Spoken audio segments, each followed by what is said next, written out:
खबरों के बुलेटिन के स्पॉन्सर ने रियल्टर गुरजितेंद्र सिंह रंधावा। हर तरह की प्रॉपर्टी खरीदण ते वेचण लई तुसीं कॉल कर सकते हो।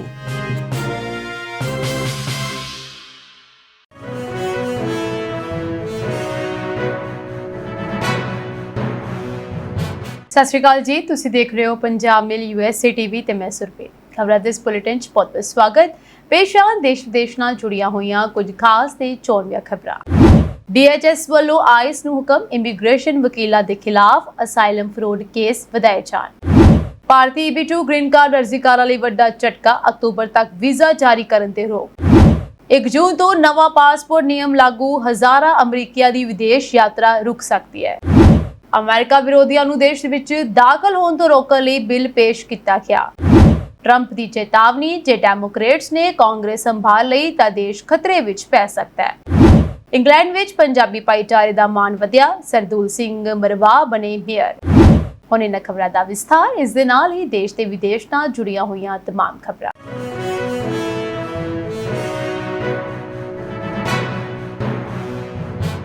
अमरीकी डिपार्टमेंट ऑफ होमलैंड सिक्योरिटी दे ਵੱਲੋਂ ਇਮੀਗ੍ਰੇਸ਼ਨ ਐਂਡ ਕਸਟਮਸ ਇਨਫੋਰਸਮੈਂਟ ਨੂੰ ਅਸਾਈਲਮ ਫਰੋਡ ਨਾਲ ਸੰਬੰਧਿਤ ਜਾਂਚਾਂ ਤੇਜ਼ ਕਰਨ ਦੇ ਹੁਕਮ ਦਿੱਤੇ ਗਏ ਹਨ।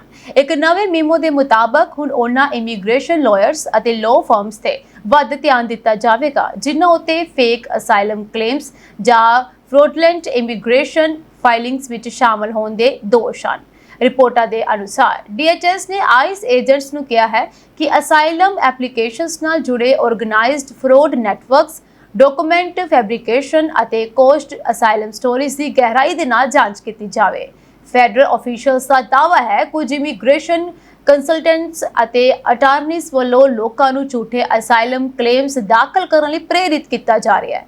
ट्रंप एडमिनिस्ट्रेशन पहला ही इमीग्रेशन इन्फोर्समेंट ਨੂੰ ਕਾਫੀ ਸਖਤ ਕਰ ਚੁੱਕੀ ਹੈ ਅਤੇ ਹੁਣ ਅਸਾਈਲਮ ਸਿਸਟਮ ਨੂੰ ਮਿਸਯੂਜ਼ ਤੋਂ ਬਚਾਉਣ ਦੇ ਨਾਮ ਤੇ ਹੋਰ ਕਾਰਵਾਈ ਕੀਤੀ ਜਾ ਰਹੀ ਹੈ। ਮੀਮੋ ਵਿੱਚ ਰਿਪੋਰਟਡਲੀ ਇਹ ਵੀ ਕਿਹਾ ਗਿਆ ਹੈ ਕਿ ਜਿੱਥੇ ਕ੍ਰਿਮੀਨਲ ਫਰੋਡ ਦੇ ਸਬੂਤ ਮਿਲਣ ਉੱਥੇ ਪ੍ਰੋਸੀਕਿਊਸ਼ਨ ਲਈ ਕੇਸਿਸ ਫੈਡਰਲ ਪ੍ਰੋਸੀਕਿਊਟਰਸ ਨੂੰ ਭੇਜੇ ਜਾਣ। ਇਮੀਗ੍ਰੇਸ਼ਨ ਅਟਾਰਨੀ ਗਰੁੱਪਸ ਨੇ ਇਸ ਕਦਮ ਤੇ ਚਿੰਤਾ ਜਤਾਈ ਹੈ। ਉਹਨਾਂ ਦਾ ਇਹ ਕਹਿਣਾ ਹੈ ਕਿ ਇਸ ਤਰ੍ਹਾਂ ਦੀ ਅਗਰੈਸਿਵ ਇਨਫੋਰਸਮੈਂਟ ਨਾਲ ਜੈਨੂਇਨ ਅਸਾਈਲਮ ਸੀਕਰਸ ਦੀ ਡਰ ਸਕਦੇ ਹਨ ਅਤੇ ਅਟਾਰਨੀਜ਼ ਉੱਤੇ ਅਨਸੈਸਰੀ ਪ੍ਰੈਸ਼ਰ ਬਣ ਸਕਦਾ ਹੈ। ਕ੍ਰਿਟਿਕਸ ਦਾ ਇਹ ਕਹਿਣਾ ਹੈ ਕਿ ਅਸਾਈਲਮ ਫਰੋਡ ਦੇ ਨਾਮ ਤੇ ਲੀਗਲ ਇਮੀਗ੍ਰੇਸ਼ਨ ਰਿਪਰੈਜ਼ੈਂਟੇਸ਼ਨਸ ਨੂੰ ਟਾਰਗੇਟ ਨਹੀਂ ਕੀਤਾ ਜਾਣਾ ਚਾਹੀਦਾ। ਦੂਜੇ ਪਾਸੇ DHS ਆਫੀਸ਼ੀਅਲਸ ਕਹਿ ਰਹੇ ਹਨ ਕਿ ਅਸਾਈਲਮ ਸਿਸਟਮ ਵਿੱਚ ਫਰੋਡ ਨੂੰ ਰੋਕਣਾ ਨੈਸ਼ਨਲ ਸਿਕਿਉਰਿਟੀ ਅਤੇ ਇਮੀਗ੍ਰੇਸ਼ਨ ਇੰਟੈਗ੍ਰਿਟੀ ਲਈ ਜ਼ਰੂਰੀ ਹੈ। ਫੈਡਰਲ ਏਜੰਸੀਜ਼ ਦਾ ਮੰਨਣਾ ਹੈ ਕਿ ਫਰੋਡਲੈਂਟ ਕਲੇਮਸ ਕਾਰਨ ਜੈਨੂਇਨ ਅਸਾਈਲਮ ਐਪਲੀਕੇਸ਼ਨਸ ਦੇ ਕੇਸਿਸ ਵੀ ਲੰਬੇ ਸਮੇਂ ਲਈ ਡਿਲੇ ਹੋ ਜਾਂਦੇ ਹਨ। ਅਮਰੀਕਾ ਵਿੱਚ ਗ੍ਰੀਨ ਕਾਰਡ ਦੀ ਉਡੀਕ ਕਰ ਰਹੇ ਹਜ਼ਾਰਾਂ ਭਾਰਤੀ ਪ੍ਰੋਫੈਸ਼ਨਲਸ ਲਈ ਵੱਡੀ ਖਬਰ ਸਾਹਮਣੇ ਆਈ ਹੈ। US ਡਿਪਾਰਟਮੈਂਟ ਆਫ ਸਟੇਟ ਨੇ ਐਲਾਨ ਕੀਤਾ ਹੈ ਕਿ ਫਿਸਕਲ ਈਅਰ 2026 ਲਈ ਇੰਡੀਆ EB2 ਕੈਟਾਗਰੀ ਦਾ ਸਾਰਾ ਵੀਜ਼ਾ ਕੋਟਾ ਖਤਮ ਹੋ ਗਿਆ ਹੈ। ਇਸ ਕਾਰਨ ਹੁਣ 30 ਸਤੰਬਰ 2026 ਤੱਕ ਭਾਰਤੀ ਐਪਲੀਕੈਂਟਸ ਨੂੰ ਕੋਈ ਨਵਾਂ EB2 ਇਮੀਗ੍ਰੈਂਟ ਵੀਜ਼ਾ ਜਾਰੀ ਨਹੀਂ ਕੀਤਾ ਜਾਵੇਗਾ। ਇਹ ਫੈਸਲਾ ਉਹਨਾਂ ਹਜ਼ਾਰਾਂ ਭਾਰਤੀ IT professionals, engineers, doctors, researchers ਅਤੇ H1B ਵੀਜ਼ਾ ਹੋਲਡਰਸ ਲਈ ਇੱਕ ਵੱਡਾ ਝਟਕਾ ਮੰਨਿਆ ਜਾ ਰਿਹਾ ਹੈ ਜੋ ਕਈ ਸਾਲਾਂ ਤੋਂ ਇੰਪਲੋਇਮੈਂਟ ਬੇਸਡ ਗ੍ਰੀਨ ਕਾਰਡ ਦੀ ਉਡੀਕ ਕਰ ਰਹੇ ਹਨ। US ਐਮਬੈਸੀਜ਼ ਅਤੇ ਕੰਸੂਲੇਟਸ ਨੂੰ ਹੁਣ ਇੰਡੀਆ ਬੋਰਨ EB2 ਐਪਲੀਕੈਂਟਸ ਲਈ ਇਮੀਗ੍ਰੈਂਟ ਵੀਜ਼ਾ ਪ੍ਰੋਸੈਸਿੰਗ ਰੋਕਣ ਲਈ ਕਿਹਾ ਗਿਆ। ਅਮਰੀਕੀ ਇਮੀਗ੍ਰੇਸ਼ਨ ਲਾਅ ਮੁਤਾਬਕ ਹਰ ਸਾਲ ਇੰਪਲੋਇਮੈਂਟ ਬੇਸਡ ਇਮੀਗ੍ਰੈਂਟ ਵੀਜ਼ਾਸ ਦੀ ਇੱਕ ਨਿਰਧਾਰਤ ਲਿਮਿਟ ਹੁੰਦੀ ਹੈ। ਉਸ ਵਿੱਚੋਂ EB2 ਕੈਟਾਗਰੀ ਲਈ ਤਕਰੀਬਨ 28.6% ਵੀਜ਼ਾਸ ਰੱਖੇ ਜਾਂਦੇ ਹਨ। ਇਸ ਦੇ ਨਾਲ ਹੀ ਕਿਸੇ ਵੀ ਇੱਕ ਦੇਸ਼ ਲਈ 7% ਦੀ ਪਰ ਕੰਟਰੀ ਲਿਮਿਟ ਵੀ ਲਾਗੂ ਹੁੰਦੀ ਹੈ। ਇੰਡੀਆ ਤੋਂ ਐਪਲੀਕੇਸ਼ਨਸ ਦੀ ਗਿਣਤੀ ਬਹੁਤ ਜ਼ਿਆਦਾ ਹੋਣ ਕਾਰਨ ਇਹ ਕੋਟਾ ਸਾਲ ਮੁੱਕਣ ਤੋਂ ਪਹਿਲਾਂ ਹੀ ਖਤਮ ਹੋ ਗਿਆ।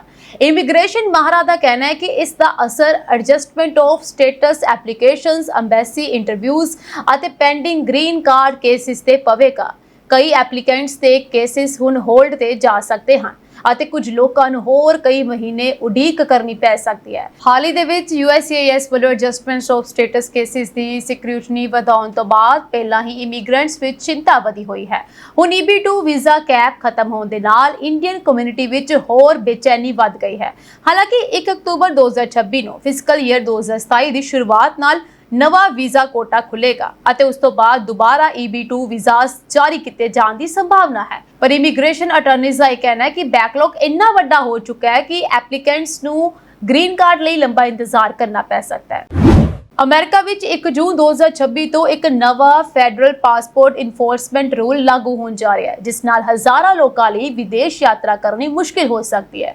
Trump administration unpaid child support ਵਾਲੇ ਮਾਪਿਆਂ ਖਿਲਾਫ ਸਖਤ ਕਾਰਵਾਈ ਕਰ ਰਹੀ ਹੈ। ਨਵੇਂ ਨਿਯਮ ਤਹਿਤ ਉਹਨਾਂ ਲੋਕਾਂ ਦੇ ਪਾਸਪੋਰਟਸ ਰੀਵੋਕ ਕੀਤੇ ਜਾ ਸਕਦੇ ਹਨ ਜਾਂ ਪਾਸਪੋਰਟ ਰੀਨਿਊਅਲਸ ਰੋਕੀਆਂ ਜਾ ਸਕਦੀਆਂ ਹਨ, ਜਿਨ੍ਹਾਂ ਉਤੇ ਚਾਈਲਡ ਸਪੋਰਟ ਦੀ ਵੱਡੀ ਰਕਮ ਬਕਾਇਆ ਹੈ। ਰਿਪੋਰਟਾਂ ਦੇ ਮੁਤਾਬਕ ਪਹਿਲਾਂ ਇਹ ਕਾਰਵਾਈ ਉਹਨਾਂ ਲੋਕਾਂ ਉਤੇ ਹੁੰਦੀ ਸੀ ਜਿਨ੍ਹਾਂ ਉਤੇ $1 ਲੱਖ ਤੋਂ ਵੱਧ ਅਨਪੇਡ ਚਾਈਲਡ ਸਪੋਰਟ ਸੀ, ਪਰ ਹੁਣ 1 ਜੂਨ ਤੋਂ ਇਹ ਹੱਦ ਘਟਾ ਕੇ $75,000 ਕਰ ਦਿੱਤੀ ਜਾਵੇਗੀ।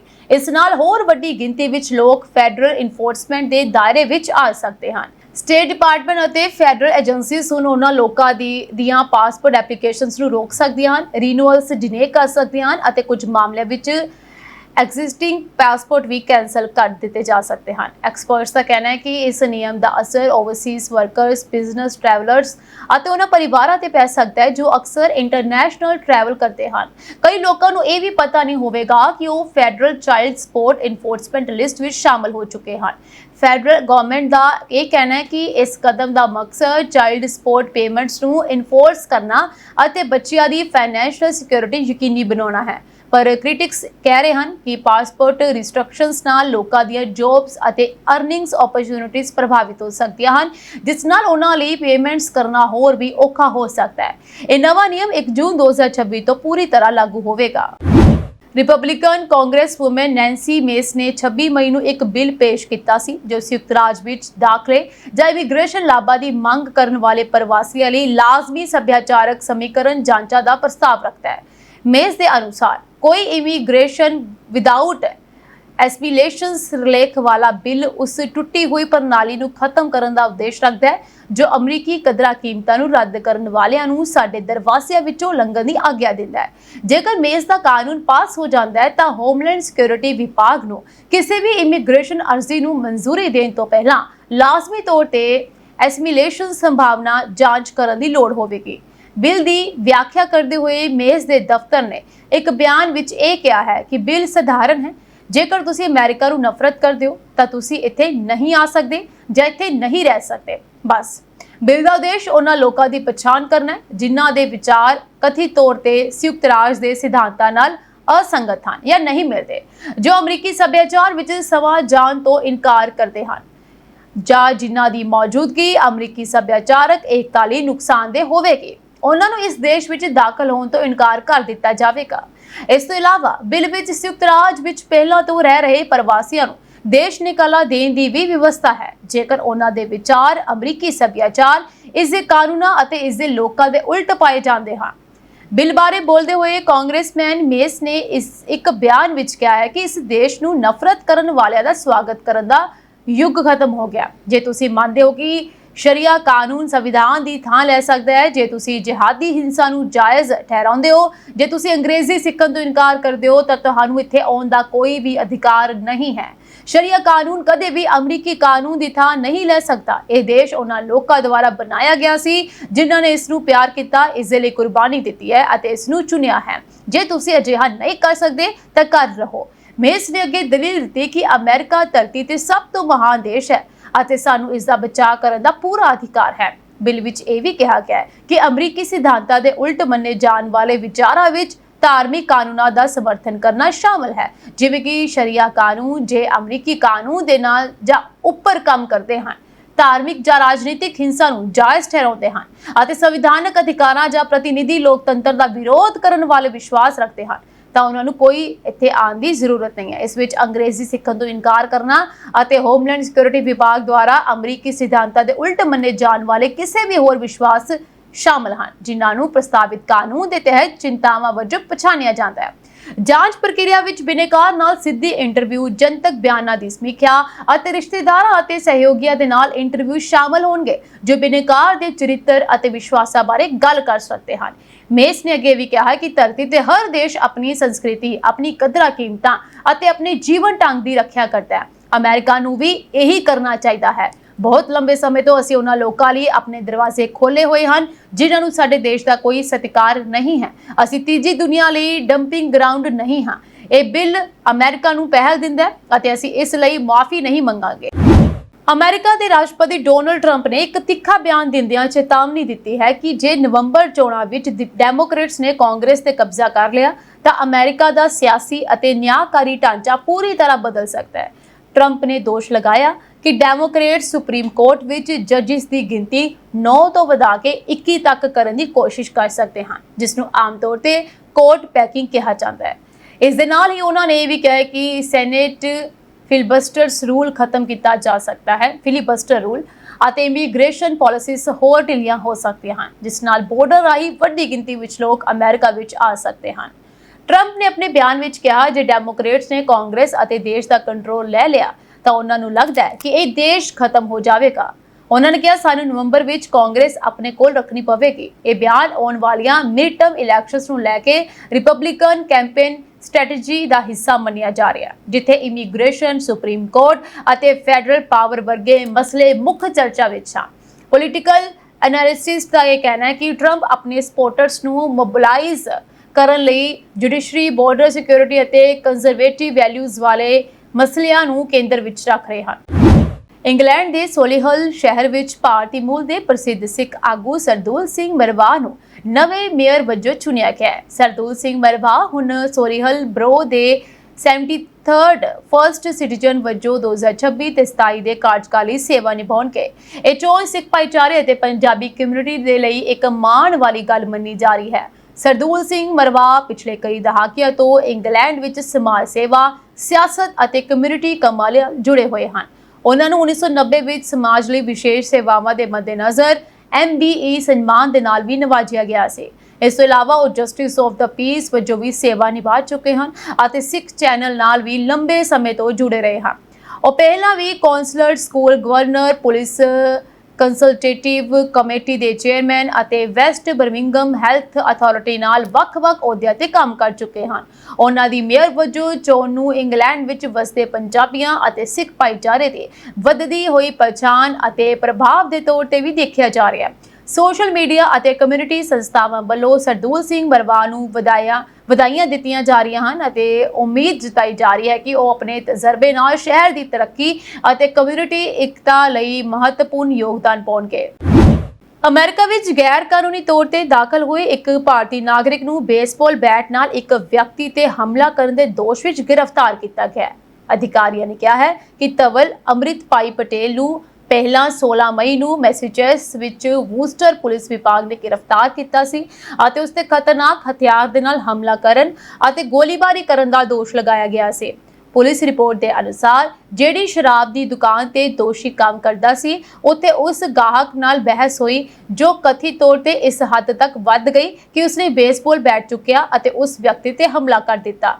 ਹਾਲਾਂਕਿ ਅਮਰੀਕੀ ਗ੍ਰਹਿ ਸੁਰੱਖਿਆ ਵਿਭਾਗ ਨੇ ਬੁੱਧਵਾਰ ਨੂੰ ਜਾਰੀ ਇੱਕ ਬਿਆਨ ਵਿੱਚ ਕਿਹਾ ਹੈ ਕਿ ਮੈਸੇਚੁਸੇਟਸ ਦੇ ਸ਼ਰਨ ਨੇਤਾਵਾਂ ਨੇ ਅਮਰੀਕੀ ਇਮੀਗ੍ਰੇਸ਼ਨ ਅਤੇ ਕਸਟਮ ਇਨਫੋਰਸਮੈਂਟ ਅਧਿਕਾਰੀਆਂ ਦੇ ਨਾਲ ਸਹਿਯੋਗ ਨਹੀਂ ਕੀਤਾ ਅਤੇ ਪਟੇਲ ਨੂੰ ਆਈਸ ਨੂੰ ਸੂਚਿਤ ਕੀਤੇ ਬਿਨਾਂ ਜੇਲ੍ਹ ਤੋਂ ਰਿਹਾ ਕਰ ਦਿੱਤਾ ਗਿਆ। ਆਈਸ ਨੇ 18 ਮਈ ਨੂੰ ਪਟੇਲ ਨੂੰ ਦੁਬਾਰਾ ਗ੍ਰਿਫਤਾਰ ਕੀਤਾ।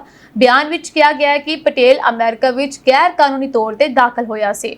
ਕਾਰਜਕਾਰੀ ਸਹਾਇਕ ਸਕੱਤਰ ਲੋਰੇਨ ਬਿਸ ਨੇ ਕਿਹਾ ਕਿ ਭਾਰਤ ਦੇ ਇਸ ਆਦਮੀ ਨੇ ਸੋਚਿਆ ਸੀ ਕਿ ਉਹ ਬੇਸਬਾਲ ਬੈਟ ਨਾਲ ਲੋਕਾਂ ਨੂੰ ਕੁੱਟ ਸਕਦਾ ਹੈ। ਖਤਰਨਾਕ ਹਥਿਆਰ ਨਾਲ ਹਮਲਾ ਕਰਨ ਅਤੇ ਗੋਲੀਬਾਰੀ ਦੇ ਦੋਸ਼ ਵਿੱਚ ਗ੍ਰਿਫਤਾਰ ਕੀਤੇ ਜਾਣ ਤੋਂ ਬਾਅਦ ਵੀ ਸ਼ਰਨ ਨੇਤਾਵਾਂ ਨੇ ਉਸ ਦੀ ਜੇਲ੍ਹ ਤੋਂ ਰਿਹਾਈ ਯਕੀਨੀ ਬਣਾਈ। ਉਸਨੇ ਅੱਗੇ ਕਿਹਾ ਕਿ ਸਾਡੇ ਭਾਈਚਾਰੇ ਵਿੱਚ ਅਪਰਾਧੀਆਂ ਨੂੰ ਛੱਡਣ ਦੀ ਬਜਾਏ ਸ਼ਰਨ ਨੇਤਾਵਾਂ ਨੂੰ ਦੇਸ਼ ਤੋਂ ਅਪਰਾਧੀਆਂ ਨੂੰ ਹਟਾਉਣ ਦੇ ਲਈ DHS ਨਾਲ ਸਹਿਯੋਗ ਕਰਨਾ ਚਾਹੀਦਾ ਹੈ। ਆਈਸ ਅਧਿਕਾਰੀਆਂ ਨਾਲ ਸਹਿਯੋਗ ਕਰਨ ਤੋਂ ਇਨਕਾਰ ਕਰਕੇ ਇਹ ਨੇਤਾ ਆਪਣੇ ਨਾਗਰਿਕਾਂ ਦੀ ਸੁਰੱਖਿਆ ਨੂੰ ਖਤਰੇ ਵਿੱਚ ਪਾ ਰਹੇ ਹਨ। ਕੋਰੋਨਾ ਵਾਇਰਸ ਤੋਂ ਬਾਅਦ ਹੁਣ ਇਬੋਲਾ ਦਾ ਪ੍ਰਕੋਪ ਵੱਧਦਾ ਨਜ਼ਰ ਆ ਰਿਹਾ ਹੈ। ਦੱਸ ਦਈਏ ਕਿ ਇਸ ਵਾਇਰਸ ਕਾਰਨ ਕਈ ਦੇਸ਼ਾਂ ਦੀ ਚਿੰਤਾ ਵੱਧ ਗਈ ਹੈ। ਇਸ ਵਿਚਾਲੇ ਕੈਨੇਡਾ ਵਿੱਚ ਵੀ ਪਾਬੰਦੀਆਂ ਵਧਾ ਦਿੱਤੀਆਂ ਗਈਆਂ ਹਨ। ਦਰਅਸਲ ਕੈਨੇਡਾ ਨੇ ਇਬੋਲਾ ਵਾਇਰਸ ਦੇ ਵੱਧਦੇ ਖਤਰੇ ਦੇ ਮੱਦੇਨਜ਼ਰ ਸੁਰੱਖਿਆ ਵਜੋਂ ਸਖਤ ਯਾਤਰਾ ਨਿਯਮ ਲਾਗੂ ਕੀਤੇ ਹਨ। ਕਾਂਗੋ, ਯੁਗਾਂਡਾ ਅਤੇ ਸੁਡਾਨ ਤੋਂ ਆਉਣ ਵਾਲੇ ਯਾਤਰੀਆਂ ਨੂੰ ਹੁਣ 21 ਦਿਨਾਂ ਲਈ ਸਵੈ ਅਲੱਗ-ਥਲੱਗ ਰਹਿਣ ਦੀ ਲੋੜ ਹੋਵੇਗੀ। ਕੈਨੇਡੀਅਨ ਸਿਹਤ ਅਧਿਕਾਰੀਆਂ ਨੇ ਕਿਹਾ ਹੈ ਕਿ ਉਹ ਉਪਾਅ ਸਾਵਧਾਨੀ ਦੇ ਤੌਰ ਤੇ ਕੀਤਾ ਗਿਆ ਹੈ ਅਤੇ 29 ਅਗਸਤ ਤੱਕ ਲਾਗੂ ਰਹੇਗਾ। ਜਿਹੜੇ ਯਾਤਰੀਆਂ ਵਿੱਚ ਲੱਛਣ ਪਾਏ ਜਾਣਗੇ ਉਹਨਾਂ ਨੂੰ ਤੁਰੰਤ ਹਸਪਤਾਲ ਵਿੱਚ ਦਾਖਲ ਕੀਤਾ ਜਾਵੇਗਾ। ਜਿਹੜੇ ਯਾਤਰੀਆਂ ਦੇ ਕੋਲ ਆਈਸੋਲੇਸ਼ਨ ਸਹੂਲਤਾਂ ਦੀ ਵਿਵਸਥਾ ਨਹੀਂ ਹੋਵੇਗੀ, ਸਰਕਾਰ ਉਹਨਾਂ ਨੂੰ ਵਿਸ਼ੇਸ਼ ਰਿਹਾਇਸ਼ ਪ੍ਰਦਾਨ ਕਰੇਗੀ। ਇਸ ਤੋਂ ਇਲਾਵਾ ਕੈਨੇਡਾ ਨੇ ਪ੍ਰਭਾਵਿਤ ਦੇਸ਼ਾਂ ਦੇ ਵਿਅਕਤੀਆਂ ਲਈ ਇਮੀਗ੍ਰੇਸ਼ਨ ਅਰਜ਼ੀਆਂ ਤੇ ਅੰਤਿਮ ਫੈਸਲਿਆਂ ਨੂੰ 90 ਦਿਨਾਂ ਲਈ ਮੁਅੱਤਲ ਕਰ ਦਿੱਤਾ ਹੈ। ਵਿਸ਼ਵ ਸਿਹਤ ਸੰਗਠਨ ਦੇ ਅਨੁਸਾਰ ਕਾਂਗੋ ਵਿੱਚ 900 ਤੋਂ ਵੱਧ ਸ਼ੱਕੀ ਇਬੋਲਾ ਮਾਮਲੇ ਅਤੇ 220 ਤੋਂ ਵੱਧ ਮੌਤਾਂ ਦੀ ਰਿਪੋਰਟ ਕੀਤੀ ਗਈ ਹੈ। ਮਾਹਰਾਂ ਦਾ ਇਹ ਕਹਿਣਾ ਹੈ ਕਿ ਇਹ ਪ੍ਰਕੋਪ ਆਉਣ ਵਾਲੇ ਮਹੀਨਿਆਂ ਤੱਕ ਜਾਰੀ ਰਹਿ ਸਕਦਾ ਹੈ। ਕੈਨੇਡਾ ਦੀ ਜਨਤਕ ਸਿਹਤ ਏਜੰਸੀ ਨੇ ਐਲਾਨ ਕੀਤਾ ਹੈ ਕਿ 23 ਮਈ ਤੋਂ ਕੈਨੇਡੀਅਨ ਨਾਗਰਿਕਾਂ, ਸਥਾਈ ਨਿਵਾਸੀਆਂ ਅਤੇ ਵਿਦੇਸ਼ੀ ਨਾਗਰਿਕਾਂ ਜਿਨ੍ਹਾਂ ਨੇ ਪ੍ਰਭਾਵਿਤ ਖੇਤਰਾਂ ਦਾ ਦੌਰਾ ਕੀਤਾ ਹੈ ਪਰ ਲੱਛਣ ਰਹਿਤ ਹਨ, ਉਹਨਾਂ ਨੂੰ 21 ਦਿਨਾਂ ਲਈ ਸਵੈ ਅਲੱਗ-ਥਲੱਗ ਰਹਿਣ ਦੀ ਲੋੜ ਹੋਵੇਗੀ। ਇਸ ਦੌਰਾਨ ਬਹਾਮਾਸ ਉਹਨਾਂ ਲੋਕਾਂ ਲਈ ਦਾਖਲੇ ਦੀਆਂ ਪਾਬੰਦੀਆਂ ਦਾ ਐਲਾਨ ਕਰਨ ਦੀ ਤਿਆਰੀ ਕਰ ਰਿਹਾ ਹੈ ਜਿਨ੍ਹਾਂ ਨੇ ਪਿਛਲੇ 21 ਦਿਨਾਂ ਦੇ ਅੰਦਰ ਇਨ੍ਹਾਂ 3 ਅਫਰੀਕੀ ਦੇਸ਼ਾਂ ਦਾ ਦੌਰਾ ਕੀਤਾ ਹੈ। ਸੰਯੁਕਤ ਰਾਜ ਅਮਰੀਕਾ, ਕੈਨੇਡਾ ਅਤੇ ਬਹਾਮਾਸ ਦੇ ਅਧਿਕਾਰੀਆਂ ਨੇ ਅਜੇ ਤੱਕ ਇਬੋਲਾ ਦੇ ਕਿਸੇ ਵੀ ਮਾਮਲੇ ਦੀ ਰਿਪੋਰਟ ਨਹੀਂ ਕੀਤੀ ਹੈ। ਜਾਣਕਾਰੀ ਲਈ ਦੱਸ ਦਈਏ ਕਿ ਇਬੋਲਾ ਇੱਕ ਗੰਭੀਰ ਛੂਤ ਵਾਲੀ ਬਿਮਾਰੀ ਹੈ ਜੋ ਇੱਕ ਵਾਇਰਸ ਕਾਰਨ ਹੁੰਦੀ ਹੈ, ਜਿਸ ਦੇ ਲੱਛਣਾਂ ਵਿੱਚ ਬੁਖਾਰ, ਥਕਾਵਟ, ਮਾਸਪੇਸ਼ੀਆਂ ਵਿੱਚ ਦਰਦ, ਸਿਰ ਦਰਦ, ਗਲੇ ਵਿੱਚ ਖਰਾਸ਼ ਅਤੇ ਸੰਭਾਵੀ ਤੌਰ ਤੇ ਉਲਟੀਆਂ, ਦਸਤ ਅਤੇ ਕੁਝ ਮਾਮਲਿਆਂ ਵਿੱਚ ਅੰਦਰੂਨੀ ਅਤੇ ਬਾਹਰੀ ਖੂਨ ਵਹਿਣਾ ਸ਼ਾਮਲ ਹੈ। ਵਿਸ਼ਵ ਸਿਹਤ ਸੰਗਠਨ ਅਨੁਸਾਰ ਇਬੋਲਾ ਵਿੱਚ ਮੌਤ ਦਰ ਬਹੁਤ ਜ਼ਿਆਦਾ ਹੈ ਜੋ ਕਿ ਵਾਇਰਸ ਦੀ ਕਿਸਮ ਅਤੇ ਉਸ ਖੇਤਰ ਵਿੱਚ ਡਾਕਟਰੀ ਸਹਾਇਤਾ ਦੇ ਪੱਧਰ ਤੇ ਨਿਰਭਰ ਕਰਦੀ ਹੈ ਜਿੱਥੇ ਇਹ ਪ੍ਰਕੋਪ ਹੁੰਦਾ ਹੈ। ਕੈਨੇਡਾ ਦੇ ਵਿੱਚ ਟਰੱਕ ਡਰਾਈਵਰਾਂ ਵਾਸਤੇ ਨਵਾਂ ਨਿਯਮ ਲਾਗੂ ਕੀਤਾ ਜਾ ਰਿਹਾ ਹੈ ਜਿਸ ਤਹਿਤ ਕਮਰਸ਼ੀਅਲ ਟਰੱਕਾਂ ਵਿੱਚ ਡੈਸ਼ ਕੈਮ ਲਾਜ਼ਮੀ ਹੋਣਗੇ। ਜੀ ਹਾਂ, ਬ੍ਰਿਟਿਸ਼ ਕੋਲੰਬੀਆ ਮੁਲਕ ਦਾ ਪਹਿਲਾ ਸੂਬਾ ਹੋਵੇਗਾ ਜਿੱਥੇ ਬਗੈਰ ਡੈਸ਼ ਕੈਮ ਤੋਂ ਟਰੱਕ ਚਲਾਉਣ ਵਾਲੇ ਜੁਰਮਾਨੇ ਦੇ ਹੱਕਦਾਰ ਹੋਣਗੇ। ਹਾਈਵੇ 5 ਤੇ ਇੱਕ ਮਗਰੋਂ ਇੱਕ ਜਾਨਲੇਵਾ ਹਾਦਸੇ ਵਾਪਰਨ ਮਗਰੋਂ BC ਕੰਜ਼ਰਵੇਟਿਵ ਪਾਰਟੀ ਦੇ ਵਿਧਾਇਕ ਵੋਰਡ ਸਟੇਮਰ ਵੱਲੋਂ ਸੂਬਾ ਵਿਧਾਨ ਸਭਾ ਵਿੱਚ ਬਿੱਲ M217 ਯਾਨੀ ਡੈਸ਼ਬੋਰਡ ਕੈਮਰਾਜ਼ ਇਨ ਕਮਰਸ਼ੀਅਲ ਵਹੀਕਲਸ ਲਿਆਂਦਾ ਗਿਆ ਜਿਸ ਦੀ ਤੀਜੀ ਪੜਤ ਪਾਸ ਹੋ ਚੁੱਕੀ ਹੈ। ਸਟੈਮਰ ਦਾ ਮੰਨਣਾ ਹੈ ਕਿ ਹਰ ਟਰੱਕ ਵਿੱਚ ਹਾਈਵੇ ਵੱਲ ਮੂੰਹ ਵਾਲਾ ਡੈਸ਼ ਕੈਮ ਹੋਣਾ ਲਾਜ਼ਮੀ ਹੈ ਜਿਸ ਰਾਹੀਂ ਨਾ ਸਿਰਫ ਡਰਾਈਵਰਾਂ ਨੂੰ ਜਵਾਬਦੇਹ ਬਣਾਇਆ ਜਾ ਸਕਦਾ ਹੈ ਸਗੋਂ ਹਾਦਸੇ ਦੀ ਸੂਰਤ ਵਿੱਚ ਅਹਿਮ ਸਬੂਤ ਵੀ ਸਾਹਮਣੇ ਆਉਣਗੇ। ਹਾਦਸਿਆਂ ਦੇ ਪੀੜਤਾਂ ਨੂੰ ਸਾਲਾਬੱਧੀ ਚੱਲਣ ਵਾਲੀ ਪੜਤਾਲ ਦੀ ਉਡੀਕ ਨਹੀਂ ਕਰਨੀ ਪਵੇਗੀ ਅਤੇ ਸੱਚ ਸਭਨਾਂ ਦੇ ਸਾਹਮਣੇ ਹੋਵੇਗਾ। ਉਧਰ BC ਟਰੱਕਿੰਗ ਐਸੋਸੀਏਸ਼ਨ ਦੇ ਡੇਵ ਅਰਲੇ ਬਿੱਲ ਦਾ ਸਵਾਗਤ ਕਰਦਿਆਂ ਇਹ ਕਿਹਾ ਕਿ ਤਕਰੀਬਨ 75% ਟਰੱਕ ਡਰਾਈਵਰ ਪਹਿਲਾਂ ਹੀ ਡੈਸ਼ ਕੈਮ ਦੀ ਵਰਤੋਂ ਕਰ ਰਹੇ ਹਨ ਪਰ ਇਹ ਨਿਯਮ ਕੌਮੀ ਪੱਧਰ ਤੇ ਵੀ ਲਾਗੂ ਹੋਣਾ ਚਾਹੀਦਾ ਹੈ।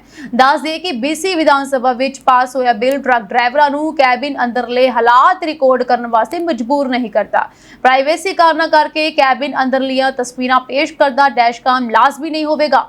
ਵੋਰਡ ਸਟੇਮਰ ਨੇ ਸਭ ਤੋਂ ਪਹਿਲਾਂ 2023 ਵਿੱਚ ਡੈਸ਼ ਕੈਮ ਲਾਜ਼ਮੀ ਕੀਤੇ ਜਾਣ ਦੀ ਆਵਾਜ਼ ਉਠਾਈ ਅਤੇ ਕਈ ਸ਼ਹਿਰਾਂ ਤੇ ਕਸਬਿਆਂ ਦੇ ਮੇਅਰ ਉਹਨਾਂ ਦੇ ਹੱਕ ਵਿੱਚ ਆ ਗਏ ਜਦਕਿ ਦੂਜੇ ਪਾਸੇ BC ਟਰੱਕਿੰਗ ਐਸੋਸੀਏਸ਼ਨ ਨੇ ਕਿਹਾ ਹੈ ਕਿ ਟਰੱਕਾਂ ਦੀ ਸ਼ਮੂਲੀਅਤ ਵਾਲੇ 75 ਤੋਂ 80% ਹਾਦਸਿਆਂ ਵਿੱਚ ਕਮਰਸ਼ੀਅਲ ਡਰਾਈਵਰਾਂ ਦਾ ਕੋਈ ਕਸੂਰ ਨਹੀਂ ਹੁੰਦਾ ਜਿਸ ਦੇ ਮੱਦੇਨਜ਼ਰ ਨਵੇਂ ਨਿਯਮ ਨਾਲ ਟਰੱਕ ਡਰਾਈਵਰਾਂ ਨੂੰ ਹੀ ਫਾਇਦਾ ਹੋਵੇਗਾ।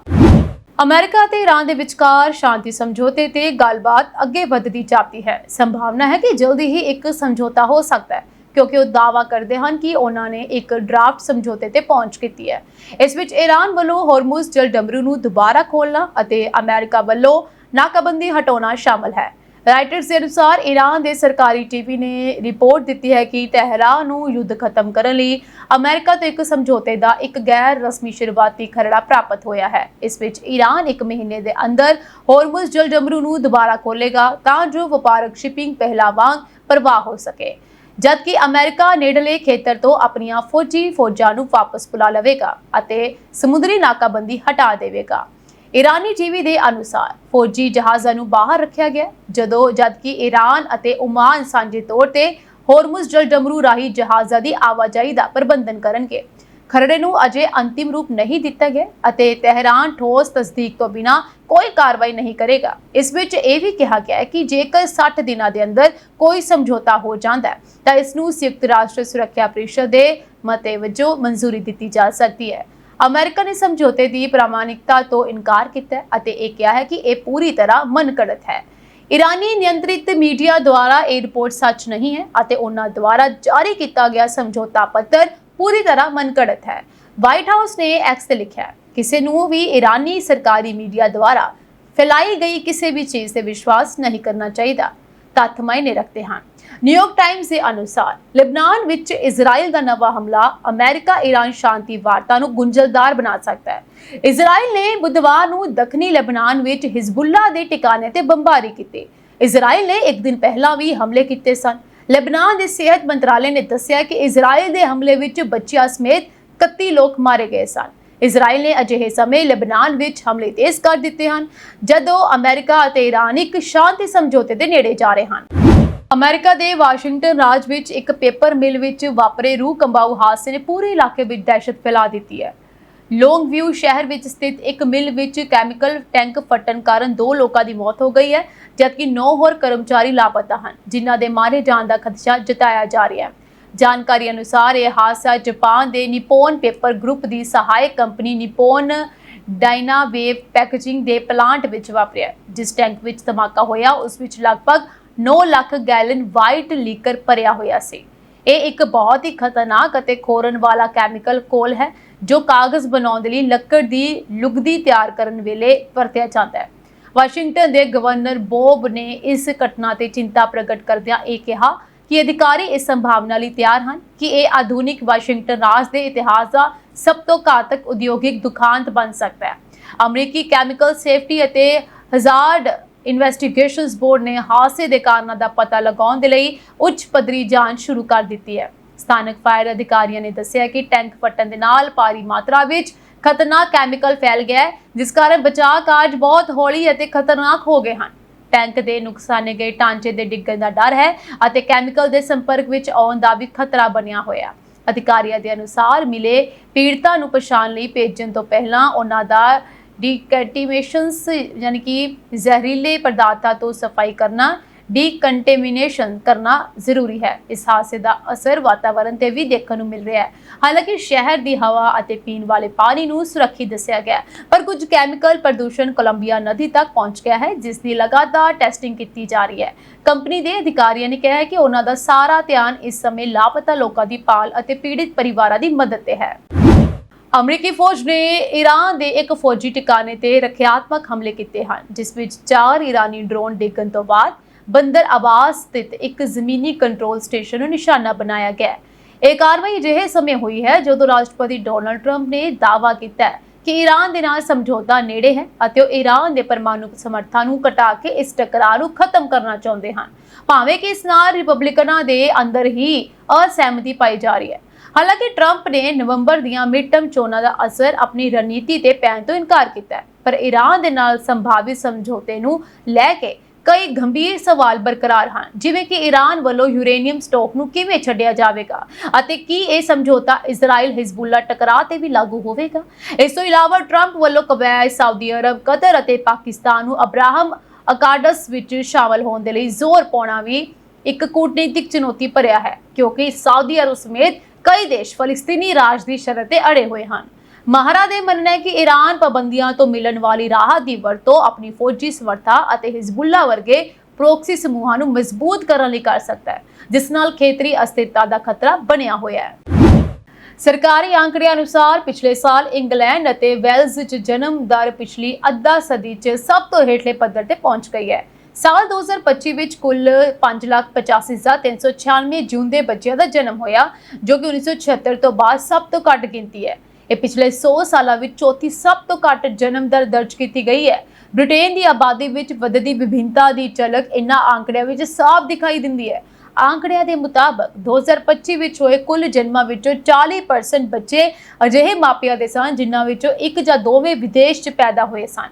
ਇਹ 2008 ਤੋਂ ਬਾਅਦ ਦਾ ਸਭ ਤੋਂ ਉੱਚਾ ਅਨੁਪਾਤ ਹੈ। ਲੰਡਨ ਦੇ ਬ੍ਰੈਂਟ ਇਲਾਕੇ 'ਚ ਸਭ ਤੋਂ ਵੱਧ 84% ਬੱਚੇ ਵਿਦੇਸ਼ੀ ਮੂਲ ਦੇ ਮਾਪਿਆਂ ਦੇ ਹਨ।